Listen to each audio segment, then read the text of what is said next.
அஸ்ஸலாமு அலைக்கும் வரஹ்மத்துல்லாஹி வபரகாத்துஹு. அல்ஹம்துலில்லாஹி நஹ்மதுஹு வ நஸ்தஈனுஹு வ நஸ்தக்ஃபிருஹு வ நஊது பில்லாஹி மின் ஷுரூரி அன்ஃபுஸினா வ மின் ஸய்யிஆத்தி அமாலினா மன் யஹ்திஹில்லாஹு ஃபலா முضில்ல லஹு வ மன் யுضلில்ஹு ஃபலா ஹாதிய லஹு. வ அஷ்ஹது அல்லா இலாஹ இல்லல்லாஹு வஹ்தஹு லா ஷரீக லஹு வ அஷ்ஹது அன்ன முஹம்மதன் அப்துஹு வ ரசூலுஹு அம்மா பஅத். கண்ணியத்திற்குரிய எல்லாம் வல்ல அல்லாஹு ஜல்ல ஷானஹு தஆலாவின் நல்லடியார்களே, இஸ்லாத்தின் பார்வையில் உறைவிடம் என்ற இந்த ஜும்மா தொடர் உரையில் இந்த வீடுகள் சம்பந்தமான சட்டத்திட்டங்களை நம்ம பார்த்து வருகிறோம். இந்த வீடுகள் சம்பந்தமான சட்டத்திட்டங்கள் ஒரு முக்கியமான விஷயம் என்னவென்று சொன்னால், நாம் வெளியூருக்கு சென்றுவிட்டு நம்முடைய வீட்டிற்கு திரும்பி வருவதாக இருந்தால் அதற்கு ஒரு சட்டம் மார்க்கத்தில் இருக்கிறது. அது என்ன சட்டம் என்றால், எந்த ஒரு அறிவிப்பும் இல்லாமல் திடீரென்று வீட்டுக்கு வரக்கூடாது. நம்ம வீடு வெளியூருக்கு போய்விட்டோம், வெளிநாட்டுக்கு சென்று விட்டோம், சில நாட்களில் சில மாதங்களுக்கு பிறகு வீட்டுக்கு வருவதாக இருந்தால் அவங்களுக்கு தகவல் தெரிவித்து தான் வரணுமே தவிர திடீரென்று வரக்கூடாது என்று நபிகள் நாயகம் ஸல்லல்லாஹு அலைஹி வஸல்லம் அவர்கள் ஒரு கட்டளை போடுகிறார்கள். இந்த கட்டளைக்கு ரெண்டு காரணம். ஒன்று அவங்க மனைவியை பார்க்க போகும்போது முன்கூட்டியே சொல்லிவிட்டு சென்றால் அவங்க தன்னை சிங்காரித்து ஒரு கணவனை வரவேற்கிறதுக்கு தகுந்தவாறு இருப்பார்கள் என்பது ஒரு காரணம். இரண்டாவது, அந்த குடும்பத்தாரை உளவு பார்க்கிறார்களோ என்கிற ஒரு எண்ணம் அதனால் வரும். நீங்கள் திடீர்னு போனோம்னு சொன்னால் நம்மளை சந்தேகப்பட்டு தான் சொல்லி கொள்ளாமல் வர்றாருங்கிற ஒரு சந்தேகம் ஏற்படும். இந்த ரெண்டு காரணத்தையுமே நபிகள் நாயகம் ஸல்லல்லாஹு அலைஹி வஸல்லம் சொல்லி, நீங்கள் திடீரென்று இரவில் வீட்டிற்கு போகக்கூடாது, உங்கள் வீடாக இருந்தாலும் வெளியூர்லேருந்து வந்தால் திடீரென்று செல்லக்கூடாது என்று நம்ம வீட்டுக்கு போகிறதுக்கு ஒரு ஒழுங்கை சொல்லி தருகிறார்கள். புகாரியில் 5243வது ஹதீஸில் இருக்கிறது, கானன் நபி ஸல்லல்லாஹு அலைஹி வஸல்லம் யக்ரஹு அன் யஅத்திய ரஜுல அஹ்லஹு துருகன். இரவுல திடீரென்று வீட்டுக்கு வருவதை நபி ஸல்லல்லாஹு அலைஹி வஸல்லம் விரும்ப மாட்டார்கள். அவங்க வாழ்க்கையில் அவங்க வீட்டுக்கு வருவதாக இருந்தாலும் சொல்லாமல் கொள்ளாமல் வர்றது இருக்குல்ல, அது செய்ய மாட்டாங்க. நம்ம வீடு தானேன்னு சொல்லி கொள்ளாமல் போக மாட்டாங்க, அவங்களுக்கு பிடிக்காது அப்படிங்கிற செய்தி ஜாபிர் அவங்க அறிவிக்கிறாங்க. இது புகாரில் இருக்கிறது. அதே மாதிரி தடையும் செஞ்சுருக்கிறாங்க. புகாரில் 1801வது ஹதீஸில் நஹன் நபி ஸல்லல்லாஹு அலைஹி வஸல்லம் யத்ருக அஹ்லஹு லைலன். இரவுல திடீரென்று சொல்லாமல் கொள்ளாமல் வீட்டுக்கு வருவதை நபி ஸல்லல்லாஹு அலைஹி வஸல்லம் தடுத்தார்கள். நம்ம வீட்டுக்கு போகிறதா இருந்தால் சொல்லாமல் கொள்ளாமல் போகக்கூடாது, சொல்லிட்டு தான் போகணும் என்ற ரசூல் ஸல்லல்லாஹு அலைஹி வஸல்லம் சொல்கிறாங்க. இந்த சொல்லாமல் போகக்கூடாது என்பது யாருக்கு உரியது என்று சொன்னால், நீண்ட நாள் பிரிவுக்கு பிறகு வர்றவங்களுக்கு தான். இப்போ காலையில் வரணும், சாயந்தரத்துக்கு வீட்டுக்கு வரணும்னா சொல்லிட்டு போக தேவையில்லை. நீங்கள் வருவீங்கன்னு அவங்க எதிர்பார்த்து இருப்பாங்க.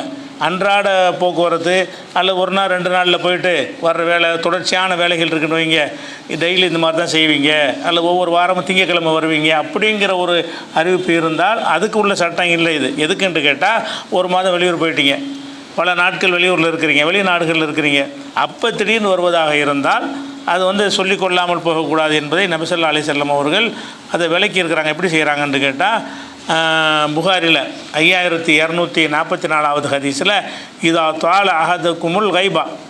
நீண்ட நாட்கள் ஒருவர் வெளியூரில் இருந்தார், ஏனால் நீண்ட நாட்கள் உள்ளது தான் அந்த சட்டம். ஃபலா யத்ருக அஹ்லஹு லைலன். அவருடைய வீட்டிற்கு திடீரென்று வரக்கூடாது, திடீரென்று இரவில் வரக்கூடாது. யாருக்கு இது? நீண்ட நாட்கள், பல மாதங்கள் பல வாரங்கள் வெளியூரில் இருந்துட்டு எப்போ வருவீங்கிற ஒரு நாலேஜ் இல்லாமல் இருப்பாங்கள்ல, அப்படிப்பட்ட ஒரு இடத்துல திடீர்னு போகக்கூடாது என்று ரசூல் ஸல்லல்லாஹு அலைஹி வஸல்லம் சொல்கிறாங்க. இது ஒரு விஷயம். அதே நேரத்தில் காலை நேரத்தில் போகிறதாக இருந்தால் அதுக்கு சொல்ல தேவையில்லை. காலையில் இரவில் வர்றது தான். காலையில் 10 மணிக்கு வர்றீங்கன்னா சொல்லாமல் வந்துடலாம்.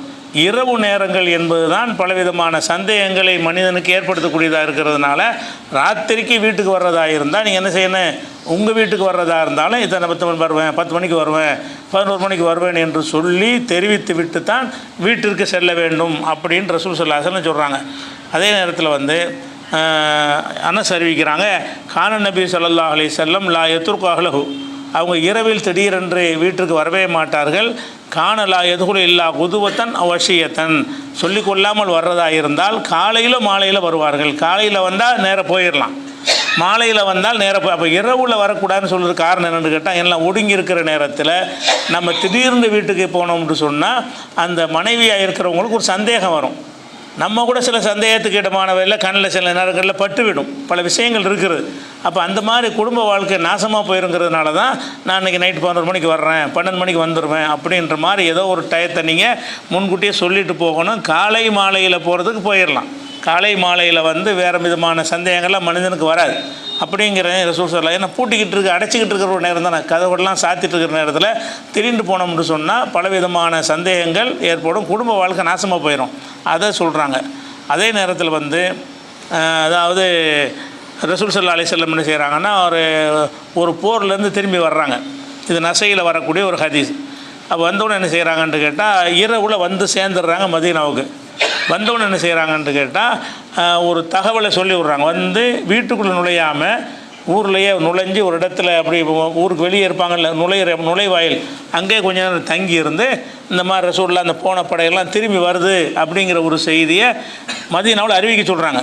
இந்த பாங்கு சொல்கிற மாதிரி என்ன செய்கிறாங்க, அறிவிப்பு செஞ்சு இந்த மாதிரி வந்து விட்டார்கள், படை போருக்கு சென்ற எல்லோரும் வந்து கொண்டிருக்கிறார்கள் அப்படின்னு சொல்லி ஒரு அறிவிப்பு அரசல மையோ அதினும் அந்நாச அன்னஹு காதிமுன் அல்கத், காலையில் வந்து சேர்ந்து விடுவோம் என்கிற ஒரு செய்தியை, நாளை வந்து சேருவோம் என்ற ஒரு செய்தியை ரசூல் ஸல்லல்லாஹு அலைஹி வஸல்லம் அவர்கள் மதீனாவுக்கு நெருங்கின பிறகு உடனே போயிட முடியும், நாளைக்கு வந்து சேருவோம் என்ற ஒரு தகவலை பொது அறிவிப்பு செய்ய சொல்கிறாங்க. பொது அறிவிப்பு செஞ்சால் எல்லாருக்கும் சென்றும்ல, அந்த ரசூலுல்லாஹ்வுடைய குடும்பத்தாருக்கும் போயிடும். அந்த போரில் யாரெல்லாம் பங்கெடுத்திருந்தாங்களோ அவங்களுக்கெல்லாம் வீடுகளுக்கெல்லாம் அந்த தகவல் போயிடும். நம்ம கணவர் வந்துடுவார், நம்ம அண்ணன் வந்துடுவார் அப்படிங்கிறத எல்லாருமே விளங்கி கொள்வார்கள்.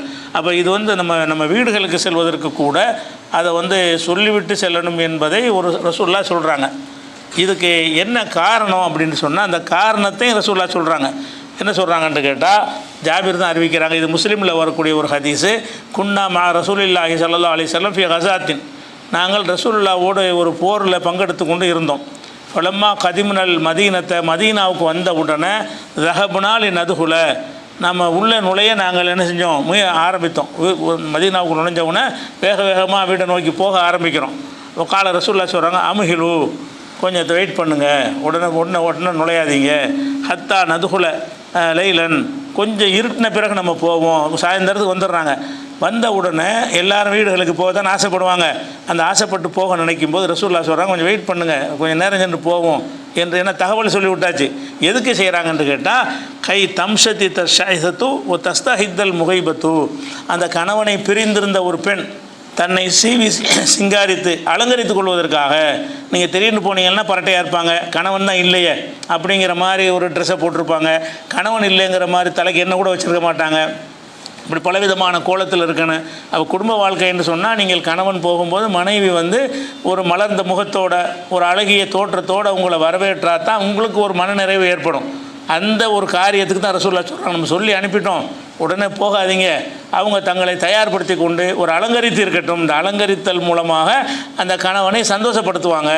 நம்ம அந்த மாதிரி திடீர்னு நுழைஞ்சோம்னு சொன்னால் அவங்க ஒரு பங்கரையாக வீட்டில் இருக்கும்போது இப்படி அலங்கரிச்சுன்னு இருக்க மாட்டாங்க. புருஷன் இருந்தால் அலங்கரிச்சிட்டு இருப்பாங்க, கணவன் இல்லைங்கிறது இல்லை தானே என்பதற்காக வேண்டி ஒரு சாதாரண ஒரு பஞ்சை கோலத்தில் அவங்க இருப்பாங்க. வீட்டுக்குள்ளே இருக்கும் பொழுது அதை ரசூலுல்லாஹ் சொல்கிறாங்க, நம்ம உடனே நுழைஞ்சிட வேணும். மதீனாவுக்கு வந்தாச்சு, வந்த உடனே மதீனாவில் வெளியில் என்ன செய்கிறாங்க, அந்த பொதுவான ஒரு இடத்துல டேரா போட்டுடுறாங்க. டேரா போட்டு கொஞ்சம் நேரம் கழித்து எல்லோரும் போங்க. ஏன் நேரம் கழித்து போக சொல்கிறாங்கன்னா காரணத்தை ரசூலுல்லாஹ் சொல்கிறாங்க, வீட்டில் இருக்கிற உங்கள் மனைவிமார்கள் தங்களை சீவி சிங்காரித்து அலங்கரித்து கொள்வதற்காக வேண்டி, அதற்காக வேண்டி நீங்கள் கொஞ்சம் வெயிட் பண்ணி போங்க, கொஞ்சம் நாள் கழித்து வர்றீங்க. இதெல்லாம் வந்து ஒரு நாள் பயணம் கிடையாது. போர்ன்னு சொன்னால் 15 நாள் 20 நாள் ஆயிரும். போர் பிரயாணமே 10 நாள் நடக்கு. போர் செஞ்சுட்டு அங்கே கொஞ்சம் முகாமிட்டு திரும்பி வர்றது அப்போ 20 நாள் 15 நாள் ஆயிரும். 10-15 நாள் பிரிஞ்சுட்டு வரக்கூடிய நேரத்தில் அந்த நேரத்தில் மனைவியை ஒரு மகிழ்ச்சியான ஒரு அழகான தோற்றத்தில் பார்க்கணும்னு இவன் விரும்புவான். அவங்களும் கணவனைக்கு வந்து நம்மளை பார்த்தவொன்னே அவர் ரசிக்கிற மாதிரி இருக்கணும்னு அவங்களும் விரும்புவாங்க. அப்படி விரும்புவார்கள்னு சொன்னால் அதுக்கு என்ன செய்யணும்னா வந்து சொல்லி விட்டுட்டு வெயிட் பண்ணிவிட்டு போகணும். சொல்லிவிட்டு 8 மணிக்கு வந்துட்டீங்கன்னா 11 மணிக்கு வர்றேன்னு அப்படி சொல்லி 3 மணி நேரம் வெயிட் பண்ணிவிட்டு போகணும். ஒரு 3 மணி நேரம் கணக்கு இல்லை, நீங்களாக வச்சுக்கிற வேண்டியதான். அவங்க தங்களை சீவி சிங்காரித்து ஒரு அலங்கரித்து கொள்வதற்கு ஒரு டயத்தை கொடுத்து அந்த மாதிரி போக வேண்டும் என்று ரசூல் ஸல்லல்லாஹு அலைஹி வஸல்லம் என்ன செய்கிறாங்க, இந்த காரணத்தையும் சொல்லிடுறாங்க. அப்போ அது ஒரு முக்கியமான விஷயம். அதே மாதிரி இன்னொரு இடத்துல ரசூலுல்லாஹ் சொல்கிறாங்க, அலங்கரிக்கிறது மட்டும் நோக்கம் கிடையாது. நஹா ரசூலுல்லாஹி, இது முஸ்லீமில் வரக்கூடிய ஹதீஸ் தான். நஹா ரசூலுல்லாஹி ஸல்லல்லாஹு அலைஹி வஸல்லம் யத்ருக் ரஜுல் அஹ்லஹு லைலன், வீட்டிற்கு திடீரென்று இரவில் வருவதை ரசூலுல்லாஹ் தடுத்தாங்க.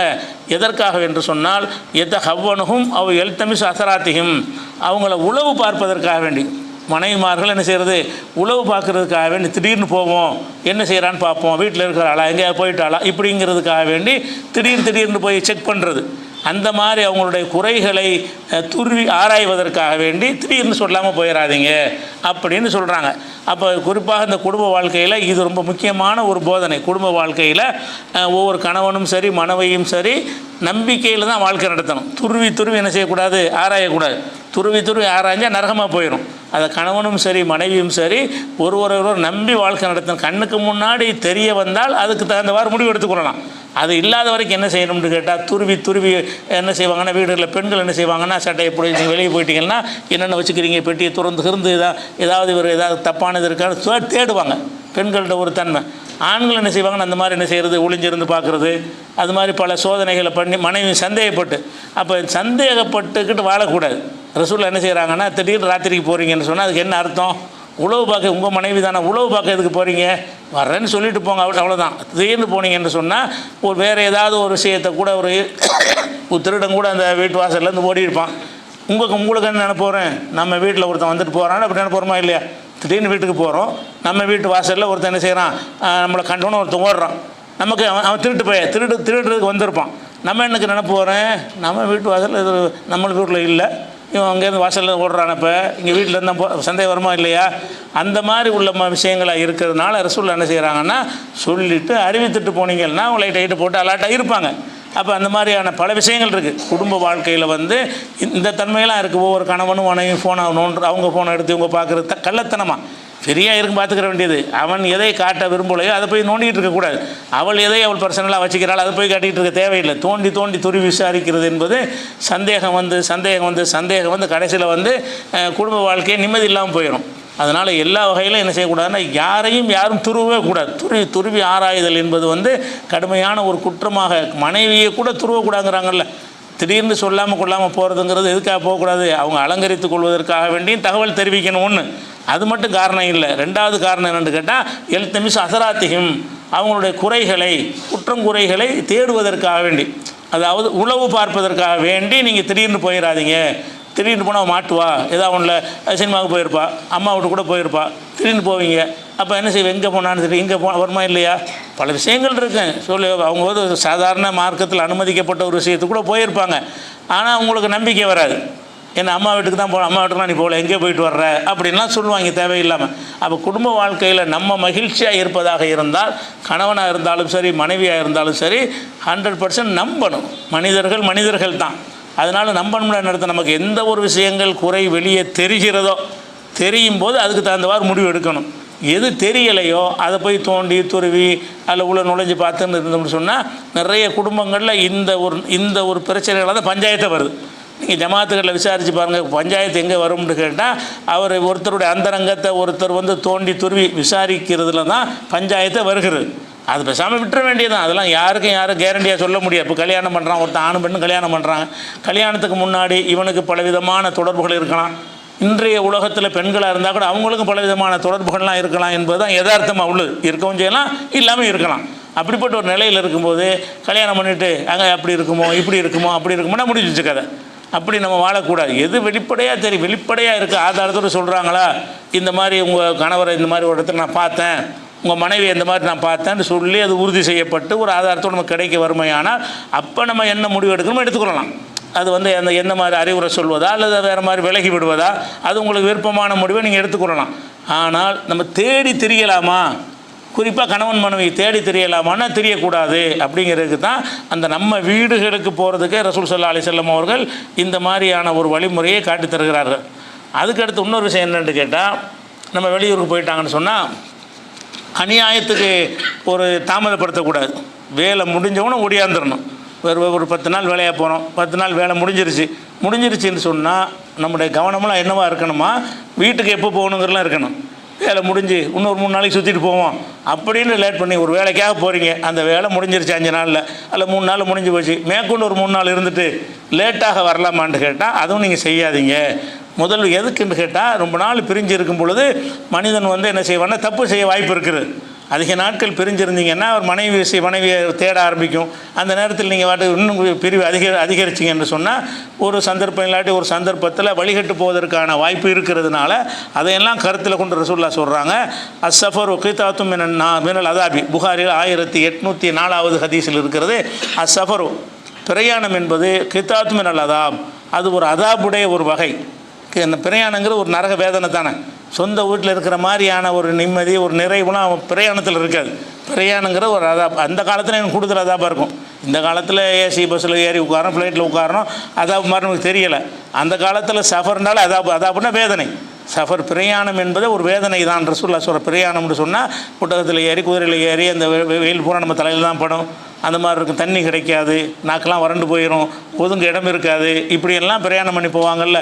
அந்த காலத்தில் கருத்தில் கொண்டு சொல்கிறாங்க. ஆனால் இந்த காலத்துலேயும் வேதனை தான், கொஞ்சம் அந்தளவுக்கு இல்லாட்டாலும் என்ன இருந்தாலும் நம்ம வீட்டில் இல்லாமல் வெளியே இருந்தாலே ஒரு மனிதனுக்கு அதில் ஒரு அன்னீசியாக தான் இருக்குது. நம்ம ஒரு தனிமைப்படுத்தப்பட்ட மாதிரி ஒரு நிலைமை மனுஷனுக்கு வரத்தான் செய்யும். அதனால் ரசூலுல்லாஹ் சொல்கிறாங்க, அஸ்ஸஃபரு கிதாத்தும் மினல் அதாப். பிரயாணம் என்பது அதாபுடைய ஒரு வகை. அது ஒரு வகையான தண்டனை தான், அது வேதனை தான். எம்னவு அகதக்கும் தாமகு ஷராபகு நவமகு. அந்த பிரயாணத்தில் வந்து அவனுடைய உரிய நேரத்தில் உணவு உண்ண முடியாது, உரிய நேரத்தில் குடிக்க முடியாது, உரிய நேரத்தில் உறங்க முடியாது. 3 அடிபட்டு போகும். நம்ம வீட்டில் இருந்தோம்னு சொன்னால் அது ஒரு டைம் போட்டிருப்போம். காலை சாப்பாடு இத்தனை மணிக்கு, மத்தியான சாப்பாடு இத்தனை மணிக்கு, ராத்திரி சாப்பாடு இத்தனை மணிக்குன்னு ஒரு கணக்கு போடுவோம். அந்த கணக்குப்படி சாப்பிடுவோம். அந்த மாதிரி தூங்குறது இத்தனை மணிக்குன்னு ஒரு கணக்கு போடுவோம். 11 மணி ஆச்சா தூங்கணும். இப்படி ஒரு நேரத்தை நிர்ணயித்து கொண்டு வீடுகளில் காரியங்கள் செய்வோம். பிரயாணத்தில் செய்ய முடியாதுங்கிற ரசூலுல்லாஹ் சொல்கிறாங்க, உன்னுடைய உணவு தடுக்கப்பட்டுருது. பிரயாணத்தில் போனேன்னு சொன்னால் நீ எந்த நேரத்தில் சாப்பிடுவோ அந்த நேரத்தில் சாப்பிட முடியாது. எந்த இடத்துல பஸ்ஸில் ஹோட்டலில் நிப்பாட்டினா அப்போ தான் சாப்பிட முடியும். அவன் நிப்பாட்டலைன்னா சாப்பிடவும் முடியாது. அப்போ சாப்பிட்றது என்பதை வந்து தடுக்கப்பட்டு விடுகிறது. குடிப்பானம் தடுக்கப்பட்டு விடுகிறது. தூக்கம் நினச்ச நேரத்தில் தூங்க முடியுமா? தூங்க முடியாது. இன்றைக்கி பஸ்ஸு இதில் தூங்கிட்டு போயிடுறோம். ஒட்டகத்தில் உட்காந்து தூங்க முடியுமா? குதிரையில் உட்காந்து தூங்க முடியுமா? தூக்கம் போயிடும். இதெல்லாம் போயிடும். அதனால் ஃபைதா கலா நகமத்தகு, ஒருவன் தன்னுடைய காரியத்தை முடித்து விட்டால், பிரயாணம் பண்ணி எந்த காரியத்துக்காக போனானோ அந்த காரியத்தை முடித்து விட்டான் என்று சொன்னால் ஃபொல் அஜ்ஜில் இலாகலிஹி, குடும்பத்தார்கிட்ட விரைவாக வந்து விடுங்கள். வேலை முடிஞ்சுன்னா வேலை முடிஞ்சிச்சா மட்டும் திருப்பி விடணும். வீட்டுக்கு வந்து நிம்மதி அடைஞ்சிடணும். வீட்டுக்கு வந்து என்ன செய்யணும்? நம்ம வீட்டில் வந்துவிட்டோம், நம்ம வீட்டில் வந்து நேரத்துக்கு சாப்பிட்டு நேரத்துக்கு குடிச்சு நேரத்துக்கு தூங்கிடணும். அது மாதிரி மனைவி மக்களோட சந்தோஷமாக இருக்கணும். அப்படிங்கிறதெல்லாம் அதை கருத்தில் கொண்டு விரைவாக திரும்பி விடுங்கள். வெளியூருக்கு போனீங்கன்னா எவ்வளோ நாளைக்கு வெளியூரில் இருக்கணும்னு அந்த வேலை இருக்குதோ அவ்வளோ இருக்கணுமே தவிர அதுக்கு முடிஞ்ச பிறகு மேலே 5 நாளைக்கு மேல் 10 நாளைக்குன்னு இருந்தீங்கன்னு சொன்னால் அது வந்து நல்லது இல்லைங்கிறாங்க. எதனால் நல்லது இல்லைன்னா, இவனும் அதிக நாள் இருக்கும்போது தவறிவிடக்கூடும். அந்த எதிர்பார்த்துருக்கிற மனைவிக்கு என்னவாயிரம், அவர் வேலை முடிச்சா வர வேண்டிய சுற்றிட்டு இருக்கிற நம்மளை விட அந்த சுற்றி பார்க்குறது பெரிய விஷயமா போச்சா அப்படிங்கிற மாதிரி அவங்களுக்கு ஒரு நினப்பு வந்துச்சுன்னு வைங்களேன். ஒரு விரிசல், ஆரம்பகட்ட விரிசல் அப்படி ஏற்படும். அப்படிலாம் வரக்கூடாது. குடும்ப வாழ்க்கை நல்லா இருக்கணுங்கிறதுக்காக ரசூலுல்லாஹ் என்ன செய்கிறாங்கன்னா, ஃபொல் அஜ்ஜில் இலாகலிஹி, தன்னுடைய குடும்பத்தார்கிட்ட வந்து மிக விரைவாக வேகமாக வந்துவிட வேண்டும்.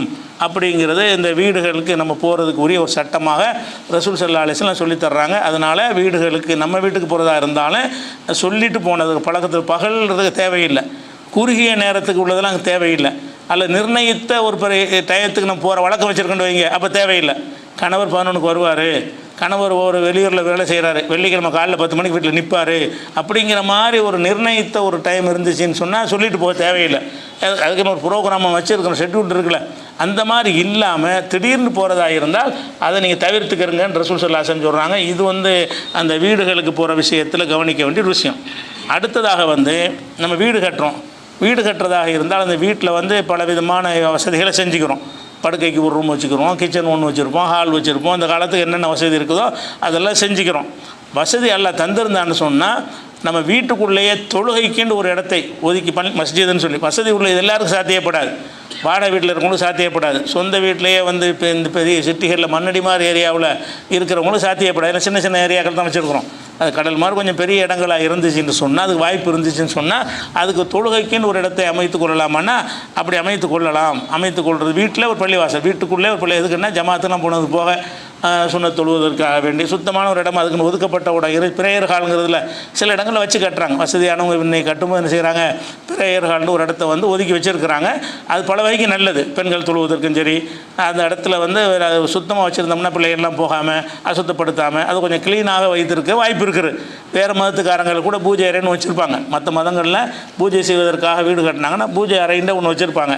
அது மாதிரியா நம்மளும் என்ன செய்யலாம்னா பிரேயர் ஹாலு தொழுகைக்குன்னு ஒரு இடத்த ஒதுக்கி வைக்கலாமான்னா அப்படி வைத்து கொள்ளலாம். அப்படி வைக்கணும்னு கட்டாயம் கிடையாது. அந்த பிரேயர் ஹாலில் தான் தொழணும்னு கட்டாயம் கிடையாது. எங்கே வேணாலும் தொழலாம். தொழுகையை பொறுத்த வரைக்கும் ஜுஇலத்தில் அர்து மஸ்ஜிதம் வத்தஹூரா, பூமி முழுவதும் எனக்கு தொழுமிடமாக ஆக்கப்பட்டுச்சு. பள்ளியாசலில் தொழுவுங்க அந்த 27 மடங்கு நன்மைக்கு ஜமாத்துக்காக வேண்டி. அப்படி இல்லைன்னு சொன்னால் எங்கே வேணாலும் தொழலாம். தொழுவுறதுக்கு என்ன இல்லை, அடுத்தவன் இடமா இருக்கக்கூடாது, பர்மிஷன் வாங்கணும். அப்படி இல்லாத இடமா இருந்துச்சுன்னு சொன்னால் சுத்தமான எந்த இடத்துலையும் நம்ம வந்து தொழுது கொள்ளலாம் அப்படின்னு இருக்கிறதுனால வீடுகளில் ஒரு மஸ்ஜித் மாதிரி ஏற்படுத்தி கொள்ளலாம். அதை மஸ்ஜிதுன்னு கூட சொல்லி கொள்ளலாம். அதுக்கு என்ன ஆதாரம்னு கேட்டால் புகாரியில் 476வது ஹதீஸ் இருக்கிறது. இஸ்லாமிய ஆரம்ப காலத்தில் ரசூல் ஸல்லல்லாஹு அலைஹி வஸல்லம் அவர்கள் இஸ்லாத்தை பிரச்சாரம் பண்ண துவக்க காலத்திலேயே அவங்கள ஏற்றுக்கொண்ட மிகச்சில பேரில் அபூபக்கர் சித்திக் அவர்கள் முதல் இடத்துல நிற்பாங்க. அவங்க ரசூலுல்லாவை ஏற்றுக்கொண்டாங்களா, ஏற்றுக்கொண்டதுக்கு பிறகு அந்த பள்ளிவாசலுக்கு போகிறத தடுக்கிறாங்க, காபத்துல்லாவுக்கு போகிறத தடுக்கிறாங்க. ரசூல் ஸல்லல்லாஹு அலைஹி வஸல்லமே வந்து கொஞ்சம் மறைஞ்சி வாழக்கூடிய ஒரு நிலையில் தான் அவங்களே இருந்தாங்கன்றது தெரியும். அந்த நேரத்தில் என்ன செய்கிறாருன்னா அபூபக்கர் வந்து இவங்க வந்து நம்மளை வந்து வரவிட மாட்டேங்கிறாங்க அப்படின்னு சொல்லிட்டு அவர் வீட்டுக்குள்ளேயே, அப்படின்னா அவர் கொஞ்சம் வசதியானவர். அபூபக்கர் சித்திக் அவர்கள் ஆரம்பத்தில் இஸ்லாத்தை ஏற்பதற்கு முன்னாடியும் பெரிய பணக்காரர் தான். இஸ்லாத்தை ஏற்றதற்கு பிறகு மதீனாவுக்கு வந்த பிறகும் வசதி வாய்ப்போடு இருந்தார். அபூபக்கர் சித்திக் அவர்கள் வந்து வியாபாரத்தில் திறமை உள்ளவராக இருந்ததுனால அங்கேயும் இஸ்லாத்துக்கு இருக்கிற காஃபிராக இருந்த நேரத்திலையும் நல்ல செல்வ செழிப்போட நல்ல வீடு வாசலோட நல்ல பரக்கத்தாக வாழ்ந்தவர் அவர். அவருக்கு பெரிய இடம் இருந்ததுனால அவரோட வீட்டிலேயே என்ன செய்கிறாருன்னா ஒரு இடத்த பள்ளிவாசல் தனக்குன்னு கட்டிக்கிறார். எப்படி வருதுன்னு கேட்டால் சும்மா பதாலி அபி பக்கரின் ஃபபத்தனா மஸ்ஜிதன் பி ஃபினாய் தாரிஹி, தன்னோட வீட்டுக்கு உள்ளேயே என்ன செய்கிறாருன்னு கேட்டால் ஒரு மஸ்ஜிதை எழுப்பி கொண்டார். வீட்டையே ஒரு பகுதியில் ஒதுக்கி இது பள்ளிவாசல் அப்படின்னு ஒதுக்கி கொண்டு அதில் தொழுதுகிட்டே இருப்பார். இப்போ காண யுசல்லி பிஹி அதில் தான் போய் தொழுவார். ஏன்னா காபத்துல்லாவுக்கு அனுமதிக்க மாட்டேங்கிறாங்க. அவர் வீட்டிலே தொழுவார். எக்கரவுல் குரானை வந்து சத்தம் போட்டு ஓதுவார். ஓதும்போது இப்போ யகிஃபு அலைஹி நிசாவுல் முஷ்ரிக்கீன் அபுனாவுகும், முஷ்ரிக்குகளுடைய இணை கற்பிக்கக்கூடிய அவங்களுடைய பிள்ளைகள் அவங்களுடைய ஆட்கள்லாம் வந்துக்கிட்டு அவரை சுற்றி நின்று கேட்க ஆரம்பிச்சிருவாங்க. ஒரு குரானை ஓதி தொழ ஆரம்பிக்கும் பொழுது அதை வந்து சுற்றி வேடிக்கை பார்ப்பாங்கல்ல, அந்த மாதிரி ஒரு சத்தம் போட்டு ஓத ஆரம்பிப்பானா எல்லோரும் கேள்விப்பட்டு என்ன செய்வாங்க, வாசலில் நின்று அதை பார்த்துக்கிட்டே இருப்பாங்களா, அவர் என்ன ஓதுறாருன்னு கேட்டுக்கிட்டு இருப்பார்கள். அப்போ வந்து இந்த மாதிரி அது அவர் இருப்பார்னு வருது. அதுக்கடுத்து என்ன செய்கிறாங்கன்னா அந்த குறைஷிகள்லாம் வந்துட்டு இந்த மாதிரி நீ வந்து உனக்கு ஒன்று இந்த வெள்ளம் செய்யாத, எங்கள் வீட்டு பெண்கள் குழந்தைகள்லாம் உன்னுடைய இந்த குரான் ஓதில் ஈர்க்கப்படுறாங்க, மாறிடுவாங்க, பயப்படுறாங்க. இவங்க நம்ம வீட்டு குடும்பத்தாரெலாம் இவர் குரான் ஓதுறதை கேட்டு இஸ்லாத்துக்கு மாறிடுவாங்களோன்னு பயந்துக்கிட்டு வந்து அவர்கிட்ட என்ன செய்கிறாங்க, பேச்சுவார்த்தை நடத்துகிறாங்க. பேச்சுவார்த்தை நடத்தினோன்னு என்ன செய்கிறாங்கன்னு கேட்டால் அப்போ இது இப்போ அவர்கிட்ட நீங்கள் இருக்காதீங்க, இந்த நிப்பாட்டிருங்கிறாங்க. நிப்பாட்ட மாட்டேங்கிறாரு. மாட்டேன்னா என்ன செய்கிறது, வேறு வழி இல்லைன்னு அவர் ஊரை விட்டு எப்போ கிளம்பி போகிறார். இனிமேல் இந்த ஊரில் இருக்க தகுதி முந்தி ஊருக்கு அவர் தனியாக ஹிஜ்ரத் பண்ணுறாரு. போகும்போது என்ன செய்கிறாருன்னு கேட்டால் இப்னு தகனான் ஒரு ஆள் அவரை இடைமறித்து எங்கேப்பா போகிற அப்படின்னு கேட்குறாரு. அவர் சொல்கிறார், இந்த மாதிரி நான் வந்து இப்போ காபத்துல்லாவுக்கு போனால் விட மாட்டேங்கிறாங்க, என் வீட்டில் வந்துக்கிட்டு நான் தொழுதாலும் விட மாட்டேங்கிறாங்க அப்படின்னு சொன்னவுடனே அவர் என்ன செய்கிறாரு, அந்த ஊரில் பெரிய முக்கியமான பெருமுகராக இருக்கார். அவர் என்ன செய்கிறாருன்னா அபூபக்கரை தெரிஞ்சு வச்சுக்கிறார். நல்ல மனுஷர் இவர், ஒரு கண்ணியமாக டீசெண்டாக நடக்கக்கூடிய ஒரு ஆள், கொடைத்தன்மை உள்ள ஒரு ஆள், வழியில் நிறைய கொடுப்பார். அந்த மாதிரி ஒரு ஆளாக இருக்கனால உன்னை மாதிரி ஆள்லாம் ஊர் விட்டு வெளியே போகக்கூடாது, உனக்கு நான் கேரண்டி தர்றவான்னு சொல்லி அவரை திருப்பி அழைச்சிக்கிட்டு வர்றார். வந்து அந்த குறைஷிகள்கிட்ட பேச்சுவார்த்தை நடத்தி அவர் டிஸ்டர்ப் பண்ணாதீங்க, அவர் இடத்துல ஒரு செய்கிறாருன்னு சொல்லி பேசினார்னு வருது. அதுவும் பிரச்சனை இல்லை. என்னன்னு கேட்டால் அவருக்கு அந்த காபத்துல்லாவில் தொழுவதற்கு சாத்தியம் இல்லைன்னு என்ன செய்கிறாருன்னு கேட்டால் வீட்டுக்குள்ளே இந்த பள்ளி வந்து பாங்க சொல்லி எல்லோரும் அழைக்கிற பள்ளி கிடையாது, அவருக்கே உரிய பள்ளி அது. அந்த மாதிரி அவருக்குன்னு ஒரு பள்ளிவாசல் கட்டிக்கிட்டார் என்பது ஒரு விஷயத்தை பார்க்கணும். அந்த மாதிரி நம்ம வீடுகளுக்குள்ள வசதி இருக்குமையானால் அதுக்குன்னு ஒரு தனியான ஒரு இடத்தை அமைத்து கொள்கிற ஒரு விஷயம் இருக்குது. இதுக்கு இன்னும் தெளிவாக உள்ள ஒரு ஹதீஸ் என்னென்னு கேட்டால் புகாரில் 425வது ஹதீஸில் இருக்கிறது. இத்பான் பின் மாலிக் என்ற ஒரு சஹாபி, இவர் வந்து ஒரு அன்சாரி, மதீனாவை சேர்ந்த ஒரு சஹாபி. இவர் என்ன செய்கிறாருன்னு கேட்டால் இவர் வந்து மதீனாவுக்கு கொஞ்சம் வெளியான ஒரு அவுட்டோரில் இருக்கிறார். மதீனாவில் இல்லாமல் மதீனாவுடைய வெளிப்புறத்தில் உள்ள பகுதியில் குடியிருந்துக்கிட்டு இருக்கிறார். அவர் என்ன செய்கிறாருன்னா அல்லாஹ்வுடைய தூதரை வந்து இவர் ஜமாத் அங்கே ஒரு பள்ளிவாசல் இருக்கிறது, அங்கே இவர் இமாம் அவர் இருக்கிறார். மதீனாவுக்கு வெளியில் குடியிருக்கிறாரு. அந்த குடியிருப்பு பகுதியில் ஒரு பள்ளிவாசல் இருக்கிறது. அந்த பள்ளிவாசலுக்கு இமாமா வேறு இருக்கிறார். அப்போ என்ன செய்கிறாருன்னா, இத்பான்கிறவர் ரசூலுல்லாஹ்ட்ட ஒரு நாள் வர்றாரு. அல்லாஹ்வுடைய தூதரை, நான் கொஞ்சம் கண்ணு தெரியாமல் போயிட்டேன். இதுக்கு முந்தி நான் நல்லா கண் பார்வை இருக்கும்போது நான் தொழுதுகிட்டு இருந்தேன். எனக்கு பார்வையெல்லாம் இப்போ குறைஞ்சி போச்சு. அதனால் மழை வந்துச்சுன்னு சொன்னால் நான் போகிற வழி பூரா மழை தண்ணி ஓடிக்கிட்டே இருக்கும். நான் கண்ணும் தெரியாமல் இருக்கும்போது அதில் விழுந்து ஏதாவது எனக்கு பிரச்சனை ஆயிருன்னு எனக்கு பயப்படுறேன். அதனால் நான் நீங்கள் என்னுடைய வீட்டுக்கு ஒரு இடத்துல தொழு வச்சுருங்க, அந்த இடத்த நான் பள்ளிவாசல் ஆக்கிக்கிறேன் அப்படின்னு சொல்லி, எனக்கு இனிமேல் ஜமாத்துக்கெலாம் போக முடியாது, ஜமாத் தொழுகை நடத்துறதுக்கு எனக்கு சக்தி இல்லை, கண் பார்வை இல்லாமல் இருக்கிறேன் அப்படி. இவர் தான் இமாமாக இருக்கிறாரு ஆரம்பத்தில். திடீர்னு ஒரு கண் பார்வை குறைஞ்ச உடனே அது மழை நேரத்தில் எனக்கு கொஞ்சம் சிரமமாக இருக்குது, அதனால நான் தொழ வேணும், தொழுவதற்கு எனக்கு பள்ளிவாசல் வேணும், பள்ளிவாசல் என் வீட்டில் நான் பள்ளிவாசல் ஆக போகிறேன் அப்படின்னு சொல்லிட்டு நீங்கள் ஒரு நாளைக்கு வாங்க. பதித்து யார சூழல்லாம் அன்னக தத்தினி ஒத்து சல்லீஃபி பைத்தி, நீங்கள் என்னுடைய வீட்டுக்கு நீங்கள் என் வீட்டில் ஒரு இடத்துல நீங்கள் தொழ வேண்டும். ஃபத்தஹது முசல்லா, அதை நான் தொழுமிடமாக ஆக்கிக்கிறேன் அப்படின்னு ரசூலுல்லாஹ் சொன்னாங்க. ரசூலுல்லாஹ்ட்ட சொல்கிறார். அப்போ ரசூலுல்லாஹ் சொல்கிறாங்க, இன்ஷாஅல்லாஹ் நான் வர்றேன், ஒரு நாளைக்கு வர்றேன்னு சொல்லிட்டு சொன்னபடி ஒரு நாள் நண்பகலில் போகிறாங்க. போனோன்னு என்ன செய்கிறாங்க, நேராக போய், என்னப்பா ஐன தொஹிபான் உசல்லி மின் பைத்திக்க, உன் வீட்டில் நான் எந்த இடத்துல தொழுவணும்னு சொல்லு. ஒரு இடத்துல தொழுவு சொன்னீங்கள, அவர் இடத்த மார்க் பண்ணி வச்சுருக்கிறார், இந்த இடத்துல தொழுவுங்க அப்படின்றவுடனே அங்கே ரசூலுல்லாஹ் தொழுதார். அதே பள்ளிவாசல் ஆக்கிட்டார். அவர் ரசூலுல்லாஹ் தொழுது அந்த இடத்த அவர் வீட்டுக்குரிய பள்ளிவாசல், அது பிரேயர் ஹால் மாதிரி ஒன்று அமைக்க வாய்ப்பு இருந்திருக்கு. கொஞ்சம் பெரிய இடமா இருந்திருக்குது. எதனால் அது செய்ய முடிஞ்சுன்னு சொன்னால், அவர் வீட்டில் அந்த மாதிரி நம்ம படுக்கிறதுக்கு சாப்பிடுவதற்கு இடம் போக எக்ஸ்ட்ராவாக தனியாக ஒரு இடம் ஒதுக்கலாம் அப்படின்னு வாய்ப்பு இருக்குமையானால் அவருக்கு அது மாதிரி செஞ்சுக்கிறலாம். அவருக்கு அந்த மாதிரி இருக்க போய் தானே கேட்குறாரு. என் வீட்டில் ஒரு இடத்துல தொழுங்கன்னா அந்த இடம் மாதிரி காலி இடம் ஒன்று இருக்குது, அந்த மாதிரி நம்ம வீடு கட்டும்போது அது மாதிரி செய்யலாமான்னு கேட்டால் அதுவும் செஞ்சு கொள்ளலாம் என்பதை என்ன செய்கிறாங்க பார்க்குறோம். இது புகாரில் 840வது ஹதீஸில் இருக்கிறது. இது வீடுகளுக்கு உள்ள ஒரு சட்டத்தில் உள்ளது. இந்த வீடு சம்பந்தமாக இன்னும் சில சட்டங்கள் இருக்கிற இன்ஷா அல்லாஹ் நம்ம அடுத்தடுத்த வாரங்களில் பார்க்கலாம்.